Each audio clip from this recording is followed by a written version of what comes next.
The alien princess pointed at the young human warrior and said, "He will be mine." The world of Elisar was a field of silver dust and glowing rivers. Its skies shimmered with colors no human eye had seen before. The great arena stood in the center of the capital, and thousands of alien citizens filled the seats to witness the final trial between species. The Council of Worlds had declared it a peace duel, a contest to decide who would control the trade routes between human colonies and the Elisar Empire. Among the warriors stood a human named Aaron. He was young, quiet and strong in the way only those from Earth could be. His uniform was worn from many battles, his hands scarred from training. The alien warriors looked at him with pride and doubt. None believed a human could last long against the Elisar champions, whose bodies glowed with strange blue veins and whose strength was born from stars. At the royal box, Princess Lyra of Elisar watched with calm eyes.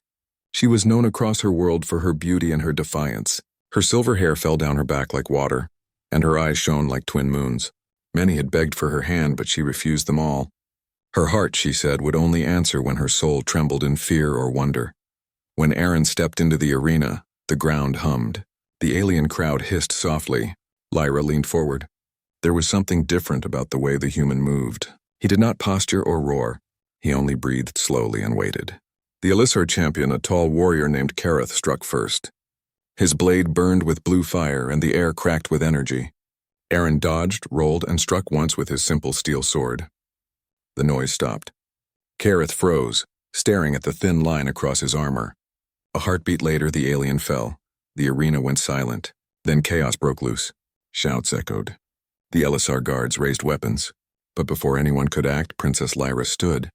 Her hand lifted and her voice carried through the silence. She pointed at the human and said with clear words, "He will be mine." The crowd gasped. The council whispered. The guards hesitated. No one had ever heard an Elisar royal claim a foreigner, let alone a human, but her eyes were firm and her tone was not one of command but of recognition. Something inside her had seen something in him she could not explain. Aaron looked up at her, not sure what to do. He had not come here for glory or love. He had come to end the war. His commander had told him, "Win or die. Humanity will earn its place."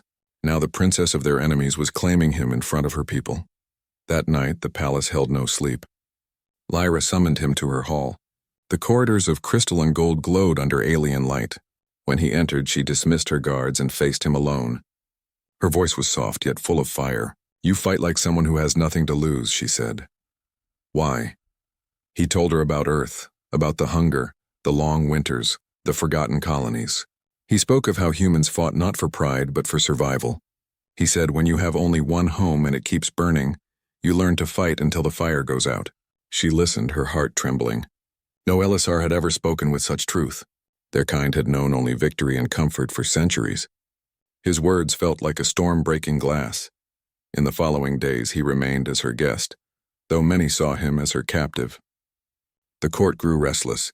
The council warned her that binding herself to a human would weaken the bloodline, but Lyra did not care. She walked with him through the crystal gardens, learning of his world, of rain, of oceans, of laughter, and he learned of hers, of floating islands and singing stones. When rebellion rose within the palace, it came not from humans, but from her own kind. Kareth's brother swore vengeance.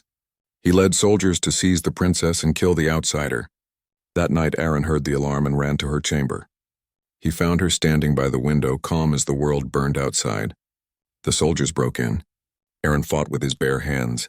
His sword shattered, his arm bled, but he did not stop. He shielded her with his body and took the strike meant for her. When the last attacker fell, Lyra caught him before he collapsed.